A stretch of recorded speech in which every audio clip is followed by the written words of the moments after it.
At 5:37 on a Tuesday morning, I stepped outside with my work keys in my hand and froze. My trailer was gone. Not moved, not borrowed, gone. In its place were fresh tire marks on my driveway and a notice taped to my mailbox. HOA enforcement action. Junk trailer removed from community property.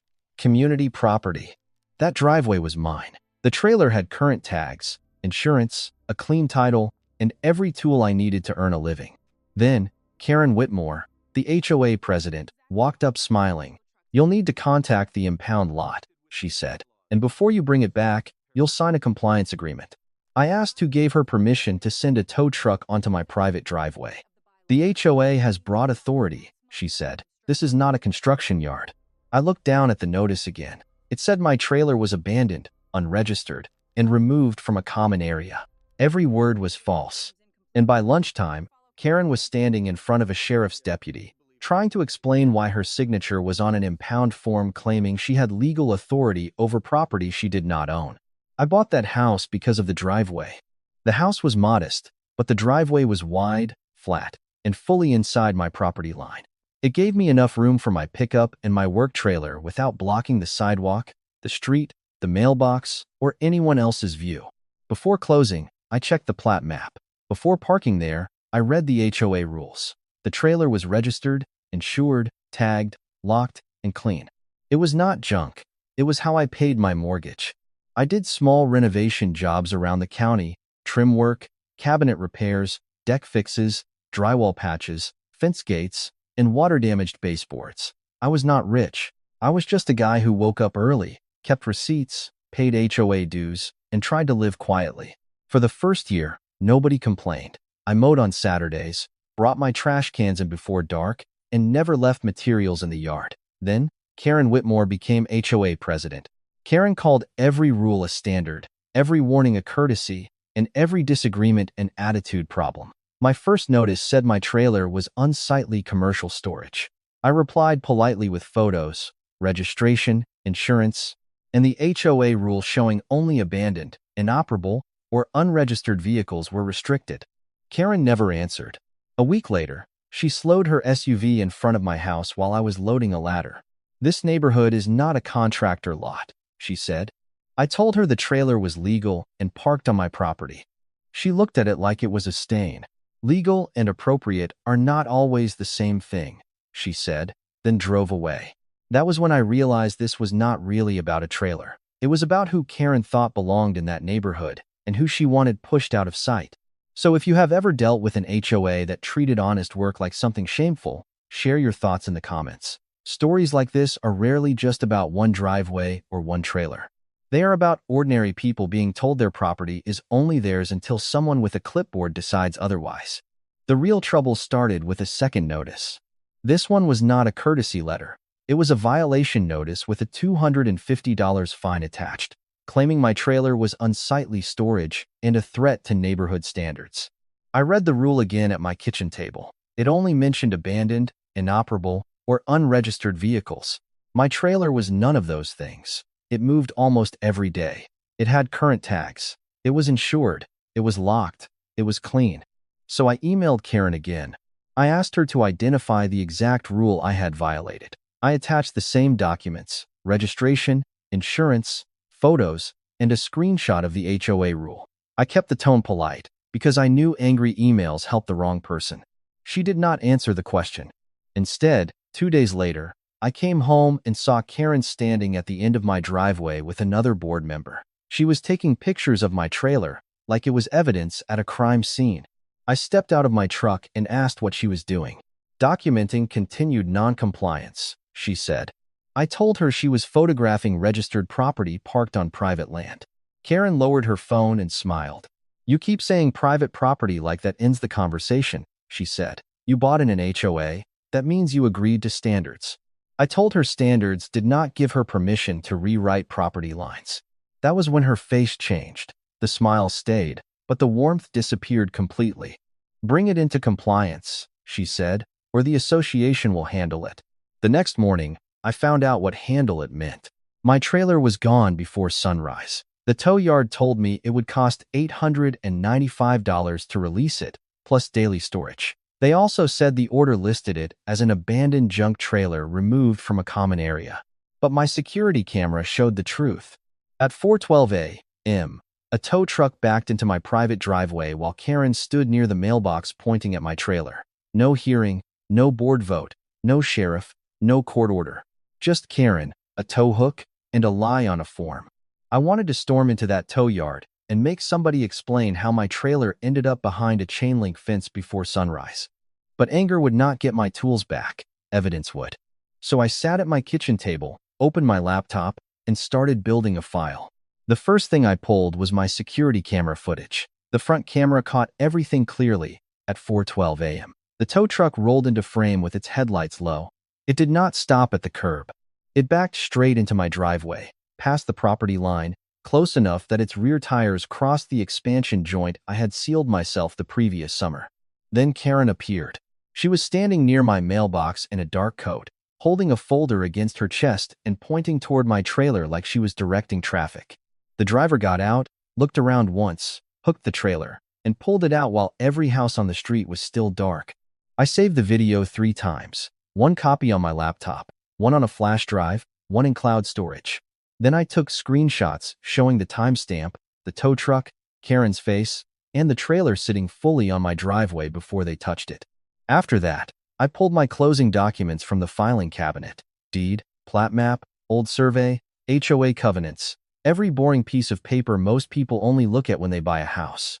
That morning, those boring papers became weapons. The survey showed my driveway was fully inside my lot. The plat map showed no common area where Karen claimed one existed. The HOA rules showed they could fine vehicles after notice and a hearing, but I found nothing giving one board president the power to order a private tow from a homeowner's driveway. Then I called the tow yard and asked for the release paperwork. The man on the phone sounded annoyed. He said I had to pay first. I told him I was not asking for the trailer yet. I was asking for the authorization form used to remove it. There was a pause. When the email finally came through, I read it twice, then a third time. The form listed my trailer as abandoned junk, claimed it had been removed from a common area, and named Karen Whitmore as the legal agent for property owner. That was the moment everything changed. Karen was not my property manager. She was not my landlord. And she did not own my driveway, and I had never given her permission to act for me. I printed the form, circled those words, and called the sheriff's non-emergency line.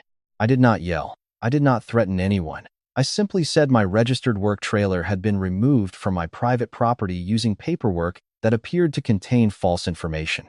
The deputy on the phone told me to bring the video, the deed, the survey, the HOA notice, and the impound form to the office. So I put everything into a folder. For the first time since seeing that empty driveway, I stopped feeling helpless. Karen had power when the story was just her word against mine. But now it was her signature against the records. The legal turn came from one line on that impound form. Karen had signed as the legal agent for property owner. At first, it just sounded arrogant. Then I called the county clerk, checked the licensing database, and spoke with a local attorney who handled property disputes. That was when I understood how bad Karen's mistake was. The tow company she used was licensed for roadside assistance and voluntary towing, but according to county records, they were not licensed to perform non-consensual impounds from private property without law enforcement authorization. And they had no law enforcement authorization. The form claimed my trailer was abandoned in a common area. My survey proved it was on my driveway.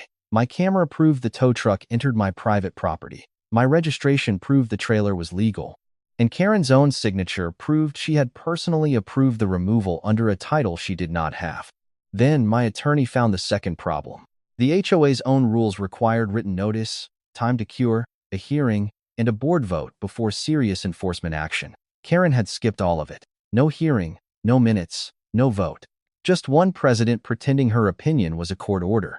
My attorney wrote a demand letter that afternoon.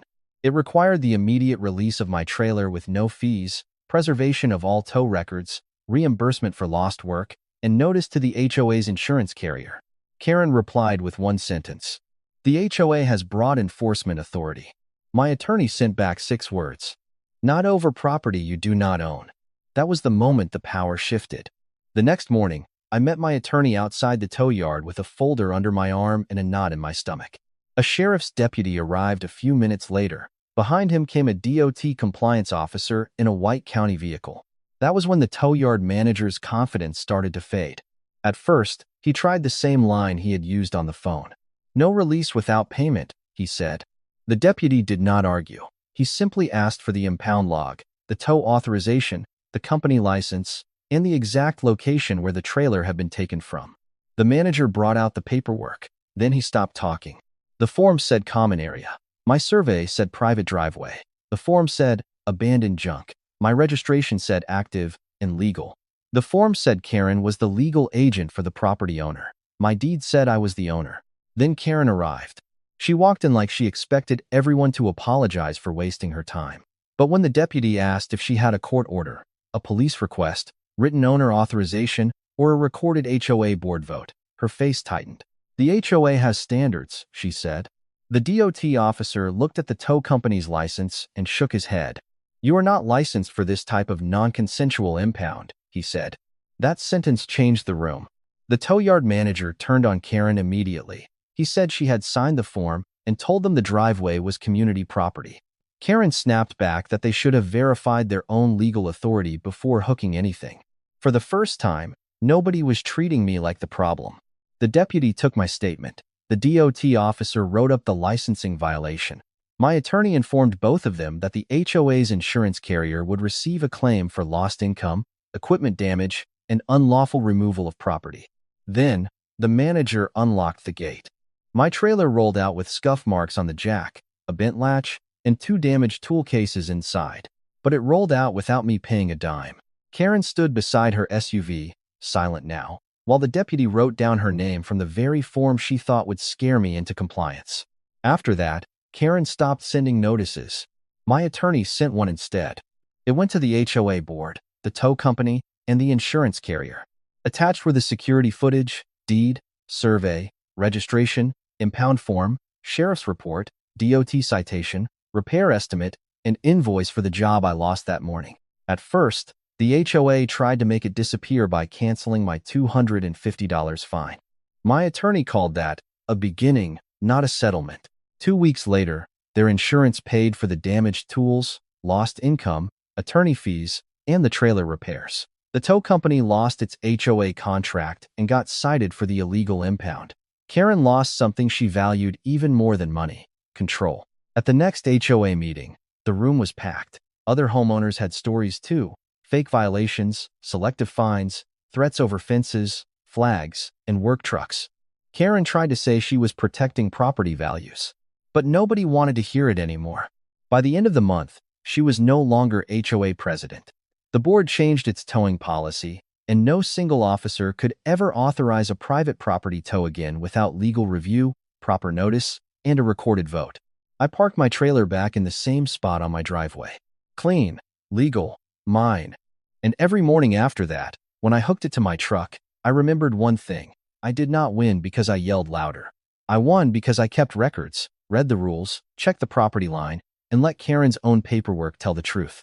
So, before you let anyone with a clipboard convince you your property is not really yours, save the emails, check the deed, pull the survey, and keep the camera rolling. And if this story sounds familiar, share it, comment your thoughts, and subscribe for more stories where ordinary homeowners finally make the bullies read the fine print.